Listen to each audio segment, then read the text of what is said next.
నమస్తే, నా పేరు నవీన్. నేను వచ్చేసి మంచిర్యాల డిస్టిక్లోని కాస్పేట్ మండలంలోని కాస్పేట్ గ్రామంలో ఉన్నా. ఆ కాస్పేట్ గ్రామంలో 12వ వార్డుకు సంబంధించిన కంకలూరు అనే ప్లేస్లో అయితే ఉన్నా.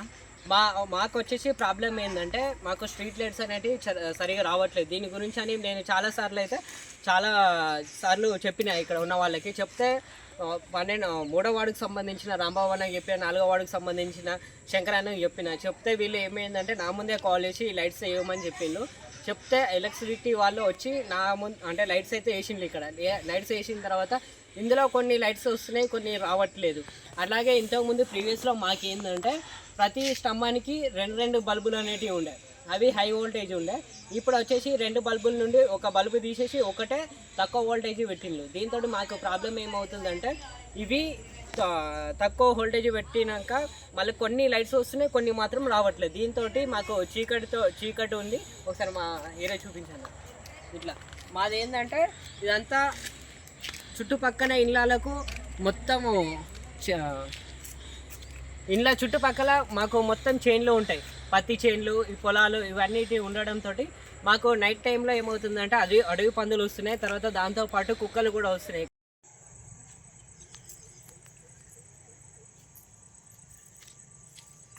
కుక్కలు వచ్చి ఇది ఏంటంటే మాకు చాలా వరకు ప్రాబ్లమ్స్ ఇస్తున్నాయి. వీటితో మాకు ప్రమాదం జరిగే అవకాశాలు కూడా ఉన్నాయి. అందుకే మాకు లైట్స్ వేయాలని నేను కోరుకుంటున్నా. దాంతోపాటు వేసిన లైట్స్ కూడా మనకు జెడ్పిహెచ్ఎస్ హై స్కూల్ నుండి 3 బజార్ల వరకు 24/7 వెలుగుతున్న లైట్స్ 24/7 వెలుగుతూనే ఉన్నాయి. అది ఏంటంటే డైరెక్ట్ మెయిన్ కనెక్షన్కి ఇచ్చి అవి ఇచ్చేసిండు. అందులో వచ్చేటివి మాత్రం 24/7 వస్తున్నాయి, రాని మొత్తానికే రావట్లేదు. ఈ ప్రాబ్లమ్ను కూడా ఇమ్మీడియట్లీ సాల్వ్ చేయాలని నేను కోరుకుంటున్నా. అట్లనే రాంబాబు అన్న కూడా నేను ఇది ప్రాబ్లం అని మళ్ళీ వెళ్ళి అడిగినప్పుడు అన్న కూడా డిఈకి లెటర్ రాసిండు. డిఈకి లెటర్ రాసినప్పుడు అక్కడి నుండి ఇప్పటివరకు ఎటువంటి రెస్పాన్స్ కూడా రాలేదు. ఇమ్మీడియట్లీ దీనిపైన ఎవరైనా సరే యాక్షన్ తీసుకొని ఇమ్మీడియట్లీ ఈ ప్రాబ్లం అని సాల్వ్ చేయాలని నేను కోరుకుంటున్నా. అలాగే ఇంకో 24/7 ఈ కనెక్షన్ డైరెక్ట్ మెయిన్ కనెక్షన్కి ఈ లైట్స్ పెట్టడం వల్ల 24/7 లైట్స్ వెలగడం వల్ల ఇది ఏంటంటే ఇక్కడ ఉన్న ఇండ్లకు ఎవరికైతే ఇండ్లకు వస్తున్నాయో వాటిపైన ఈ కరెంటు బిల్ బాటమ్ అనేది పడుతుంది. దీంతో అయితే చాలా ప్రాబ్లమ్స్ అయితే ఫేస్ చేస్తున్నాము. దీన్ని మీరు పరీక్షించి ఇమ్మీడియట్లీ అయితే దీనిపైన యాక్షన్ తీసుకొని ఈ ప్రాబ్లం క్లియర్ చేయాలనేది నేను కోరుకుంటున్నా. అన్న, నేను లైట్స్ గురించి అడిగినప్పుడు నువ్వు డిఈకి లెటర్ రాసినా అని చెప్పినావు కదా అన్న. ఆ డిఈకి లెటర్ రాసినప్పుడు వాళ్ళు ఏమన్నారన్న, ఎప్పుడు ప్రాబ్లమ్ సాల్వ్ చేస్తామన్నారు? అయితే ఈ లైట్ ప్రాబ్లమ్స్ ఏంటంటే హాస్పిటల్ జెడ్పిఎస్ఎస్ హై స్కూల్ నుంచి మన 3 వార్డుల దాకా 24/7 లైట్లు వెలుగుతూనే ఉన్నాయి. అవును. మళ్ళీ జెడ్పిఎస్ఎస్ హై స్కూల్ నుంచి ఈ కంకలూర ఈ ఇండ్ల వరకు మొత్తం 24/7 లైట్స్ వెలుగుతూ ఉన్నాయి. ఏంటంటే కొన్ని లైట్లు ఏమో మొత్తం వెలగట్లేదు, కొన్ని లైట్లు ఏమో 24/7 వెలుగుతున్నాయి. దీనికి ప్రధాన కారణం ఏంటంటే నేను మన లైన్మెన్ శ్రీనివాసు గారికి ఫోన్ చేసి అడగడం జరిగింది.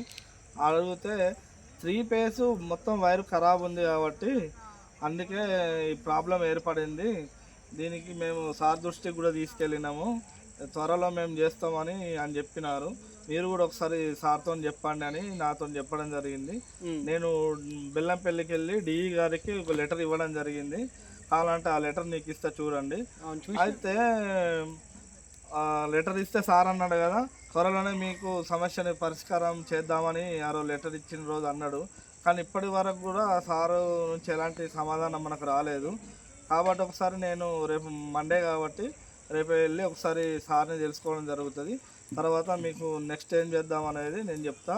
ఖచ్చితంగా మీకు ఈ వైర్ మార్పిచ్చి లైట్స్ ప్రాబ్లం అయితే అందరికి ఇక్కడ నుండి 3 వార్డుల దాకా ఉన్నది కాబట్టి దీన్ని ఖచ్చితంగా సాల్వ్ చేద్దాం త్వరలో. నేను ఖచ్చితంగా దీనికి నేను హామీ ఇస్తున్నా. నేను సార్లతో రేపైతే మాట్లాడి ముందు ఏం జరుగుతుందో మా సార్ ఏమి అన్నాడో అనేది నీకు రేపు నేను అప్డేట్ ఇస్తాను నవీన్. ఓకే అండి. ఇంతకుముందు లెటర్ ఇచ్చినప్పుడు పర్టికులర్ ఏదైనా టైం చెప్పిందా ఈ లోపు చేపిస్తామని, లెక్క చేపిస్తామని ఊరికనే చెప్పేసి? నేను లెటరు రాసి ఇవ్వడం రోజు అయితే సార్ మీరు మా ప్రాబ్లంని మీరు త్వరగా పరిష్కరించండి సార్. అక్కడ మరి కంకర్ల పందులు మొత్తం ఇళ్ళకి వస్తున్నాయట, లైట్స్ రోడ్ పంట లైట్ లేక వాళ్ళకు రావడానికి పోవడానికి ఇబ్బంది అవుతుంది సార్ అని చెప్పడం జరిగింది. అయితే సార్ అన్నాడా, సరే బాబు త్వరలో మేము చేస్తాము, మేము కూడా చెప్తాను అని సార్ చెప్పడం జరిగింది. కానీ పర్టికులర్ టైం అంటే ఏం ఇవ్వలేదు, పర్టికులర్ డేట్ టైం అని ఏం చెప్పలేదు నాకు. చూసిండే కదా అన్న కూడా ఆల్రెడీ లెటర్ ఇచ్చిండు. లెటర్ ఇచ్చినా కూడా ఇప్పటివరకు అయితే ఎటువంటి రెస్పాన్స్ లేదు. మా ప్రాబ్లమ్ని ఇమ్మీడియట్లీ సాల్వ్ చేయాలని అయితే మేము కోరుకుంటున్నాం, లేకపోతే చాలా ఇబ్బందులు అయితే పాలవుతాం. Okay, thank you. ఇండ్లు ఉన్నాయి కదా, ఇందులో నుండి మొత్తం ఈ చూడు ఈ కంపలు, ఈ కంపలు అన్నీ మొత్తం అన్నీ ఉన్నాయి కదా. ఈ కంపలు ఉండడం వల్ల అడిపందులు వచ్చడానికి బాగా ఛాన్స్ ఉన్నాయి 100%. మొన్న కూడా అడిపందులు వచ్చినాయి కదా, నేను బైక్ వేసుకొని ఒక్కరిని వచ్చినప్పుడు అడిపందులు ఎదురైనాయి నాకు, కాలువ కాడ ఎదురైనాయి అడిపందులు. చూడు ఈ చెట్లు చూడు మొత్తం, ఇటు మొత్తం తీసుకో, మొత్తం వాగున్నది, ఇటు వాగు మొత్తం ఉన్నది. అది వాగు ఇదంతా వీడది వాగున్నది, పత్తి చేనులు ఉన్నాయి, మొత్తం కంపలు ఉన్నాయి, అడిపందులు రోజు వచ్చి అంగడి చేస్తున్నాయి. ఈ కుక్కలు కూడా ఎవరు పడితే వాళ్ళ మీద వచ్చి కరుస్తున్నాయి. చాలా వరకు వీటితో చాలా ప్రాబ్లమ్స్ అయితే ఫేస్ చేస్తున్నాం. మీరు ఈ రోడ్డు పని చూడు, కంపలు మంచిగా చేయమన్నా కూడా ఎవరు చేస్తలేరు, ఎన్నిసార్లు కంప్లైంట్ ఇచ్చినా కూడా వాళ్ళు చేయట్లేదు. కాబట్టి ఈ కంపలు కూడా మనం శుభ్రం చేసే బాధ్యత గ్రామ పంచాయతీ వాళ్ళు తీసుకోవాలని నేను ఎన్నోసార్లు చెప్పిన, వాళ్ళు ఎవరు కూడా పట్టించుకోవట్లేదు. ఈ కంపలు చూడు మొత్తం, ఈ అడిపందులు కుక్కలు రాకుంటే ఎట్లుంటాయి, అడు చూడు, అడు వీడియో ఎట్లా వస్తాను చూడు. ఇటు వెళ్తే వాగు, మొత్తం పొలాలకు వెళ్ళే దారి వాగు ఉంటుంది.